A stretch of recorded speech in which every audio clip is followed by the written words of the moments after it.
like the question I asked you last month. You said I couldn't ask it because it wasn't on the agenda. You should not be able to read this because it's not on the agenda. I am the presiding officer, and I am able... This was also considered illegal by the lawyer that was in here 2 months ago who told you this was an illegal statement. That was his comment. You need to reevaluate that whole situation and how Yes, it I went down. reevaluate that. Please do. You don't Okay. care. And if I could please speak. Go speak. So you're violating another Open Meetings Act law. No, I'm by not doing this. violating anything. I am It's the not on presiding- the agenda. It needs to I be am on the the presiding agenda. officer, and I speak to the public body.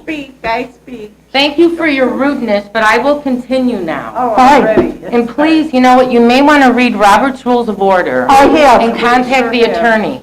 I will. As board president and presiding officer, it is my responsibility to preserve and maintain decorum at all And times to be during respectful official and meetings professional. of the library board. As such, this board will not tolerate outbursts and Oh, no. interruptions during our meetings. I am asking that each member of the public respect that and to conduct yourself accordingly. If, on the other hand, you do interfere with the orderly conduct of the meeting or you persist in disorderly, disruptive conduct, I will have you removed from the meeting. Any conduct which interrupts the consideration of library district business is considered disruptive, including but not limited to shouting out, clapping, snapping, hissing, etc. during the meeting. Public participation and comment will be permitted during the public comment portion of the agenda, consistent with the library rules. Remarks shall be made from the speaker's podium only. Abusive and profane comments will not be permitted and will promptly be ruled out of order. If you persist, you will no longer be allowed to speak. The board vests in me, as the board president, the authority to terminate the remarks of speakers who fail to adhere to the rules. Individuals addressing the board must at all times adhere to the library policies and other rules as may be necessary for the efficient and orderly conduct of the meeting. All public comments shall be addressed to the board as a whole, and no comments shall be addressed to individual members of the board, library staff, or other members of the public body. Policy 3.27. Thank you. Please put in the minutes that we dissented on. Please how do long it not, took. Please put in the please minutes that do not said point of order interfere. and she didn't listen to us. Thank you. Thank you.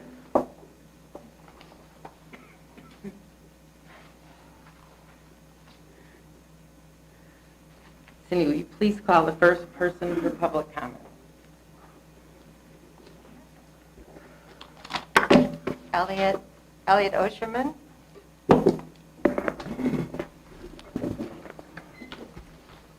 Good evening. My name is Elliot Osherman. I represent CARTTS.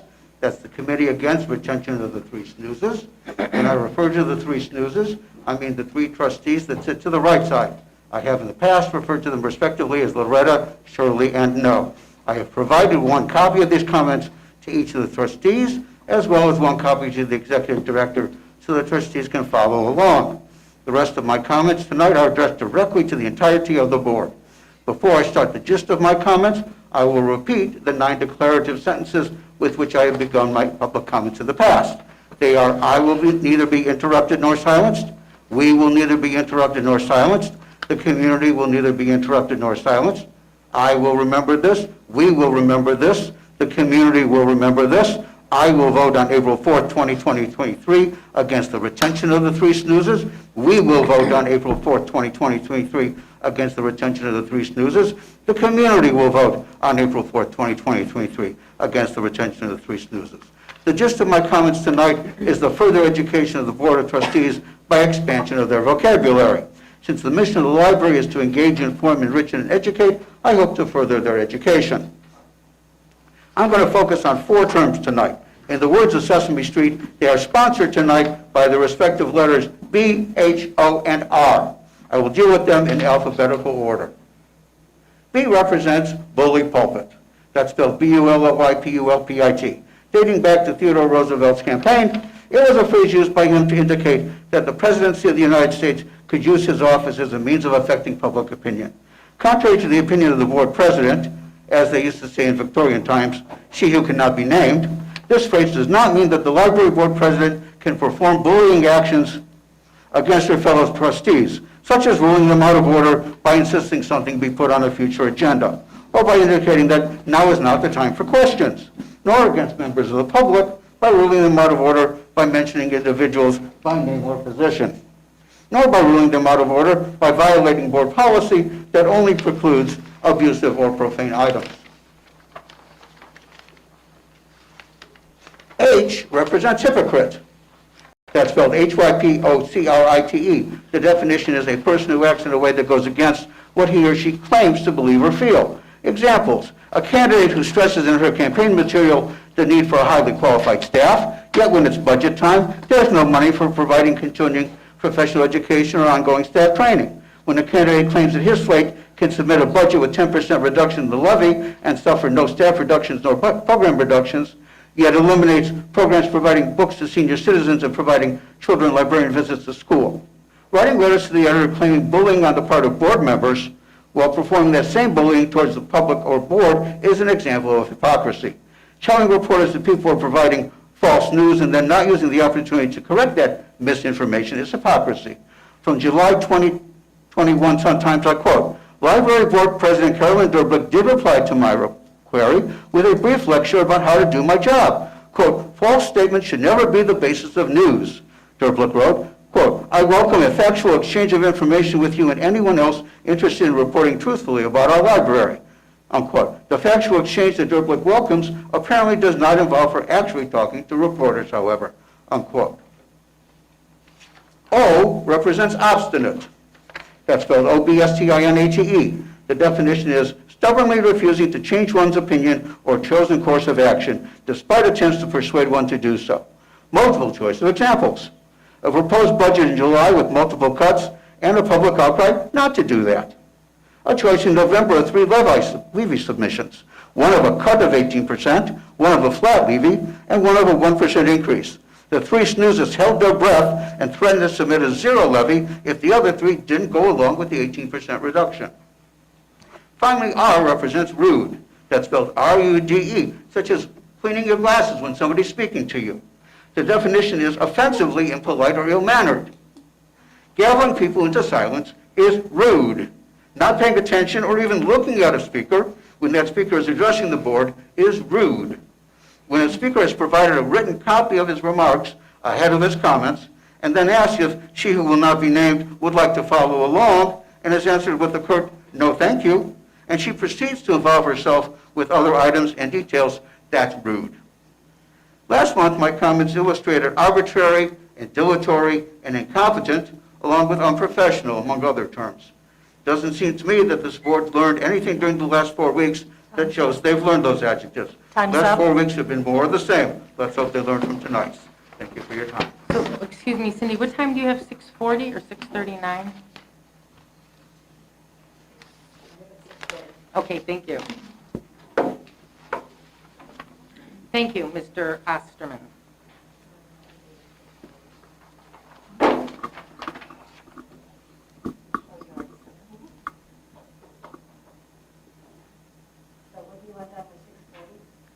Oh, no, I just wanted to, I'm looking at my clock, so I know when the time is to stop, but I thought if I had your time, then I know it would be right, so it's fine. Can we add a couple of minutes since you I'm delayed sure them? she'll take care of it. Public Thank comment you. started at 6:35. Thank you. Okay, Kathy Toy.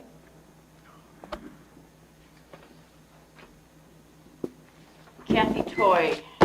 My comments are a rebuttal to Carolyn's editorial in the Niles Journal. I am replying to each paragraph. If there is, as you say, a negative image of the Niles-Maine Library District, I would have to say it's because of what's being done to this institution by the 3 trustees who are intent on destroying the library. The critics have not destroyed any reputations by their opinions. The people who believe their reputations have been destroyed have done that to themselves. Facts and figures. There are absolutely no inaccuracies you have to correct except your own falsehoods and fake news. Everything that has been reported in the newspapers comes straight from the board meetings. You speak of lack of respect for the office of trustee. Carolyn, respect starts at the top, and you have not shown 1 ounce of respect for the public, who you are now calling outsiders. You continually disrespect any person making a public comment by shuffling your papers and playing with your phone. You speak of an anonymous letter sent to the board. Why are you even reading an anonymous letter? If the person writing the letter cannot sign their name, the letter should not even be worth a grain of salt. Furthermore, the anonymous person says you ran a qualified specialist out of the room. No one ran the CPA out of the room. He left on his own accord. He could not handle the questions from the board. The comments on Yelp are all true. The CPA did not use the correct flat levy amount. The board questioned him, and he was very unprofessional and walked out of the meeting. You mentioned the Yelp comments are damaging the library's reputation. That's only in your own mind. You mentioned bullying, intimidation, and harassment. Some of the 3 board members have bullied the rest of the board. For example, please go back and listen to Joe McCullough holding the levy hostage. Carolyn, you let an audience member be bullied and harassed by your supporters and did nothing about it. All of this rubbish started with you. You mentioned the petition signed by public officials falsely accusing the board of making cuts. Well, it's not false. It's absolutely true. You drastically cut the budget. You 3 did that, no one else. Who is telling lies now? Last paragraph, you mentioned being recognized as a 5-star library. Not sure you even know what that entails. Here is what it takes to be a 5-star library. The rankings are based on library budget size and per capita data for circulation of physical and electronic items, library visits, program attendance, public computer use, Wi-Fi sessions, and electronic information usage. If you do not increase our budget, hire more employees to run programs, increase our hours to 72 hours per week, we might never be a 5-star library again. In closing, for the time and effort it took you to write a 9-paragraph editorial, I think you should have spent that time more wisely on filling the trustee vacancy forthwith, lifting your own imposed hiring freeze, which would help to relieve the stress and anxiety on our current employees, and start talks on a strategic plan. Thank you. Thank you. Elizabeth Lynch.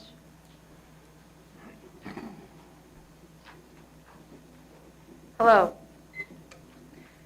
The job of trustee is not easy in the best of circumstances, and it must be especially difficult for trustees that are also, quote, outsiders, as Carolyn Derblick put it at last month's meeting, with little or no direct experience working in the institution they govern.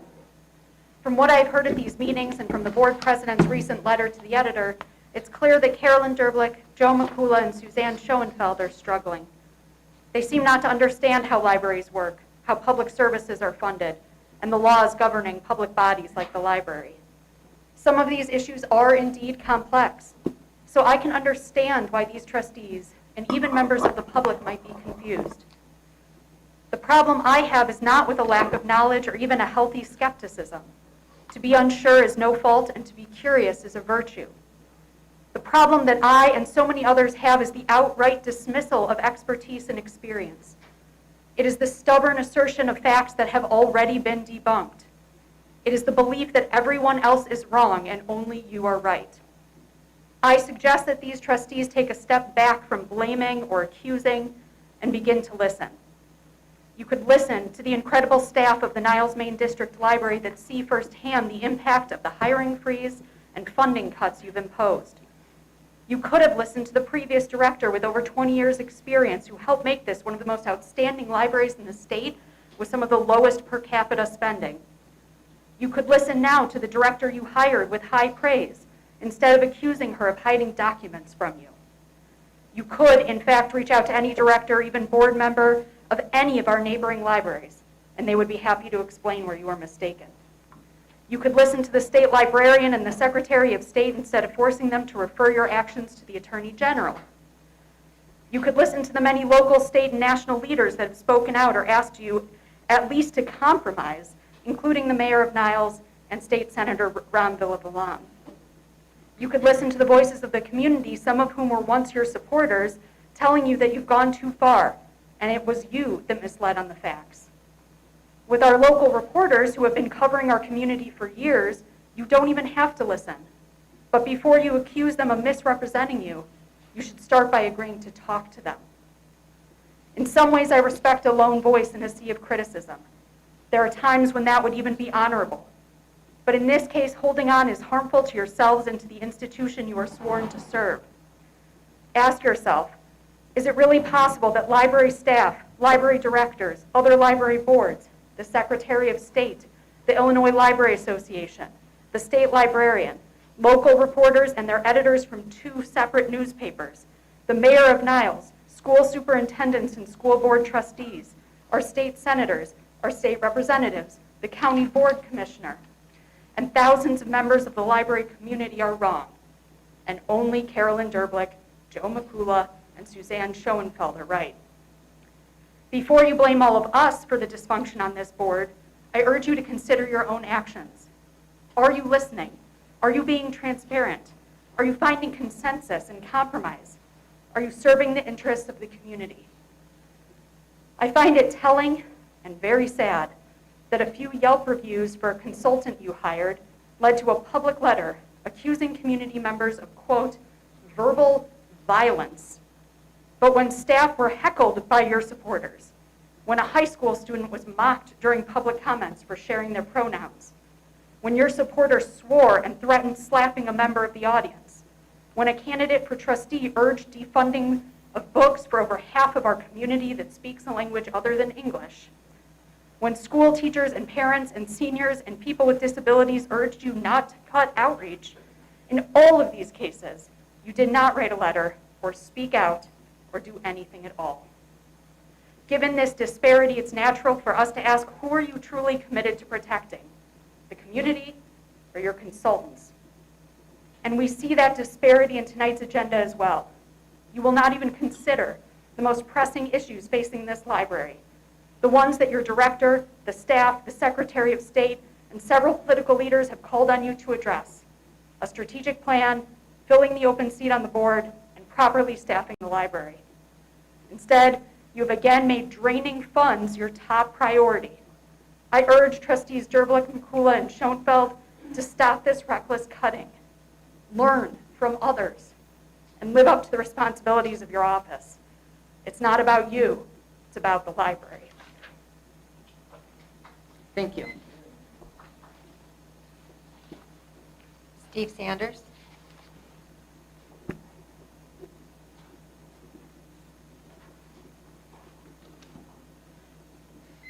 Good evening.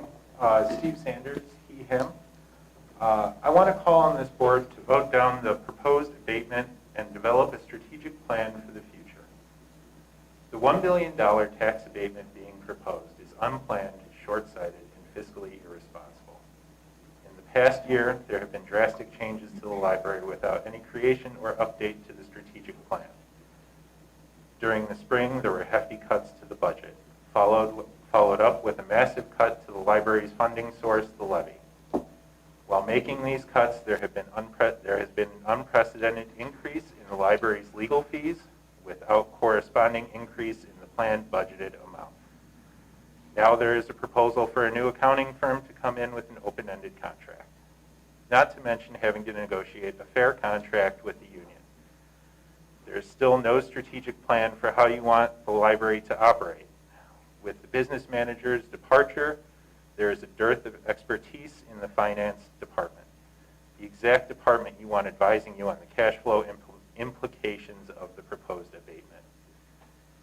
As the board, you are the stewards of the taxpayers' assets. You shouldn't recklessly dispose of them without proper planning. Before you make any more unplanned cuts in spending, you need to get your house in order. You need to develop a strategic plan that accounts for all of the new changes and plans for multiple years. This is the fiscally responsible thing to do. I call on this board to reject this abatement and dedicate itself to building a strategic plan to ensure the continued and smooth operations of the Niles-Maine Library. Thank you. Thank you. Renee Sutherland? Oh, I'm sorry. I read it wrong. Roberto Botello?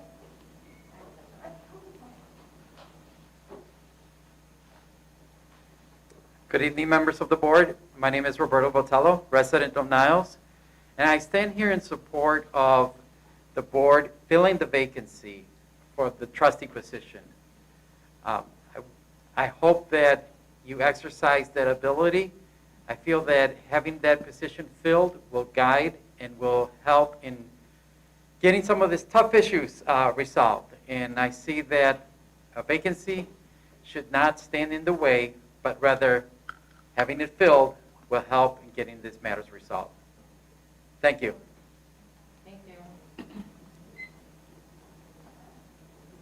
Renee Sutherland?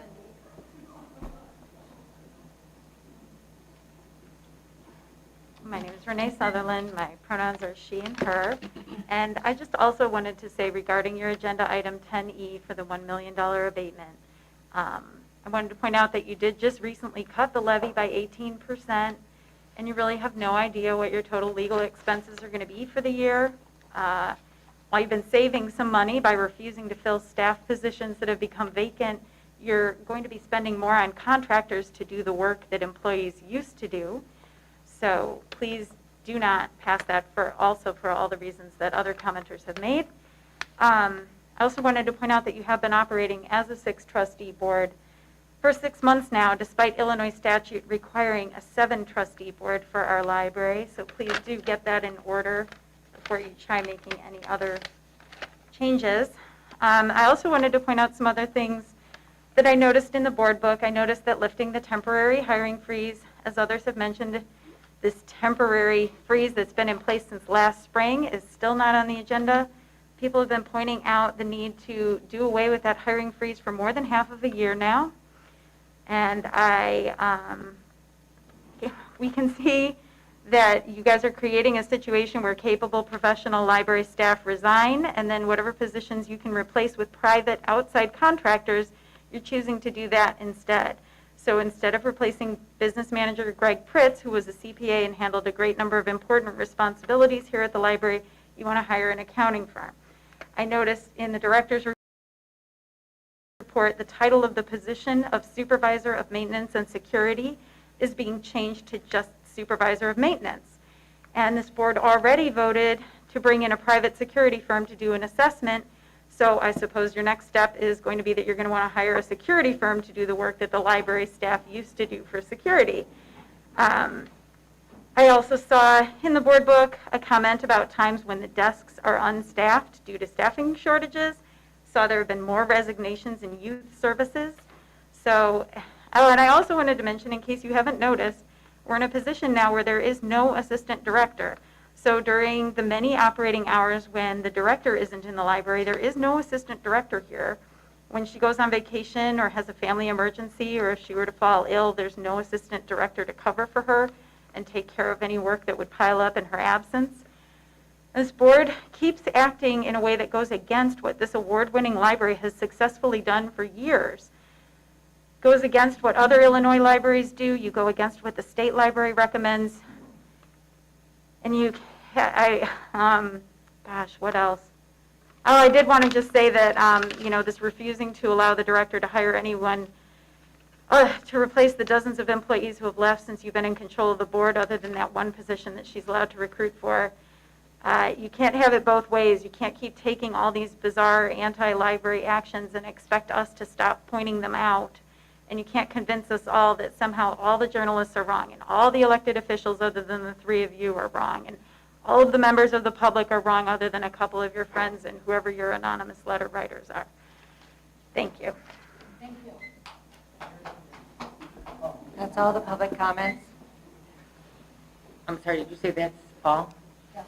Okay, thank I you. just want to make sure that we all know that there were at least 6 emails sent to us today, also asking to not vote the abatement. I don't know if you all had a chance to see your emails. Trustee Keene, please do not just blurt out. This is a board meeting, Okay, go on. and this is public You're blurting. comments. It's not your turn to speak. I know you mentioned you'd like these meetings to go quickly with all these interruptions. They And don't. stop talking. Okay, well, I just want to respond to your comments. Let's keep going, please. Could you move on? The next item on the agenda is payment of the bills. With respect, No, it's not.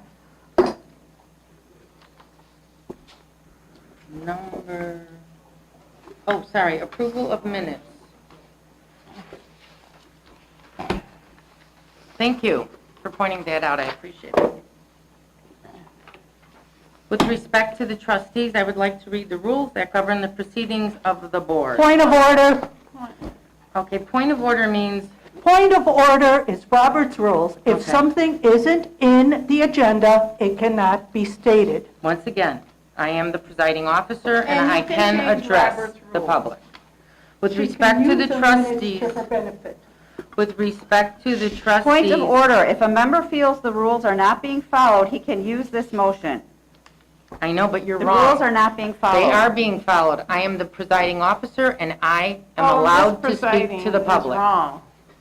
Let her preside. You need to investigate all of this We before a did. board meeting. We did. Well, who did you contact as a Keep parent? moving or we'll be here all night. Let's you go. said. Quit yapping and just get it over with. Thank you. As you know, the rules of parliamentary practice comprised in Robert's Rules of Order govern the proceedings of the board. Oh, yeah. well, There are follow certain them. rules contained within Robert's Rules with respect to decorum. By reminding you of the rules, I hope it will lead to a more civil and productive debate, Yeah, which well, is one you of boss. the most concepts underlying parliamentary procedure. Robert's Rules of Order Number 7 debate states speakers must address their remarks to the presiding officer, be courteous in their language and deportment, and avoid all personalities, never alluding to the officers or other members by name where possible to avoid it, nor to the motives of the members. Consistent with Robert's rules, I am asking each of the trustees to refrain from speaking until recognized, listen to the other side, focus on issues, not personalities, refer to any other trustee in a respectful manner, confine remarks to the merits of the pending question, refrain from attacking a member's motives. The measure, not the member, is the subject of debate. Address remarks through the chair.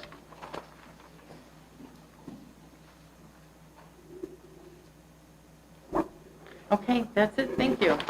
All right, we are now on number, just so you understand, this is the first item which we will all, I know.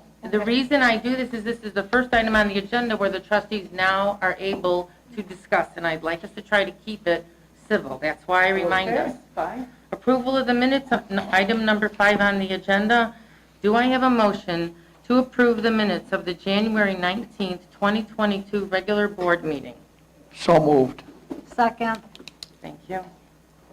We have a movement and a second. At this time, I will call trustees individually to speak. Trustee Makula. No comment.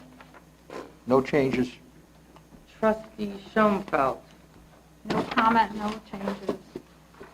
Trustee Rosansky? Yes, I have comment, and yes, I have changes. Okay. First of all, this idea that you have to put the whole statement, the whole page of statement you made last month in the minutes is unacceptable, and I will never vote yes if that isn't removed.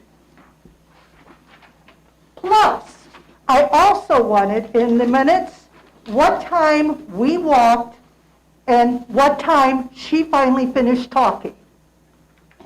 Thank you. If I could just clarify, so you walked twice. You want the time? The walk the last time, when we left and she continued. Okay. I want both of those times in the minutes.